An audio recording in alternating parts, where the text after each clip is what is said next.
The big loss of experience for the Bison football team today. A man who has played 56 games in a North Dakota State uniform has reportedly entered the transfer portal. Javier Derritt will be looking for a new home next season.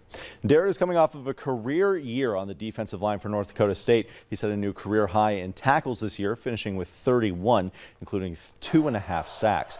He played in all 15 games this season and has seen action in 44 games since the start of the 2021 campaign. That's only missing one game in 3 seasons. The Warrensburg, Missouri product will now have one more year of eligibility wherever he decides to play.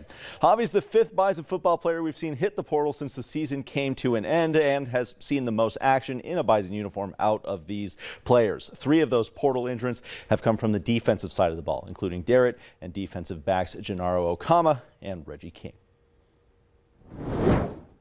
Not sure if you've noticed it outside over the last few days, but weather hasn't been ideal, especially for high school sports. But despite the rain and the icy conditions we've been living with, the West Fargo Winter Classic is set to go on as scheduled.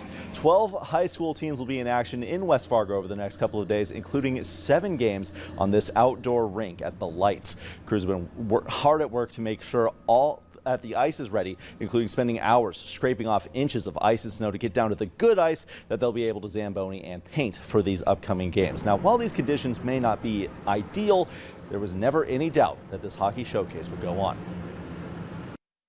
We planned what we could do in advance with our preparations, but quite honestly, not holding the event is not an option for us. Our staff enjoys a challenge and a little ego boost once we get it all figured out. Most of the teams are in town already. We had one that won't be able to make it due to closed highways and interstates in their area, but otherwise we've got teams coming from all across the region, 4 different states. It's going to be a great event.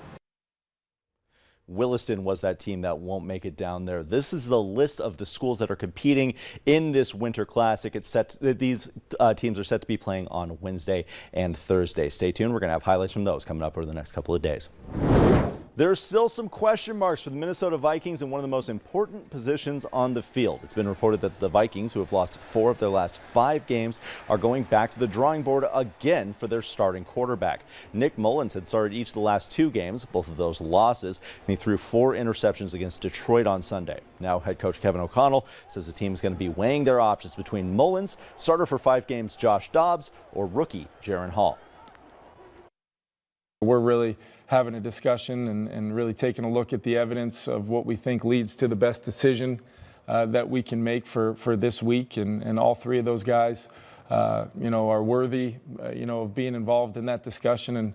And we'll make the best decision moving forward that we think's, in the best interest of us winning games. And, like I said, we're going through that right now.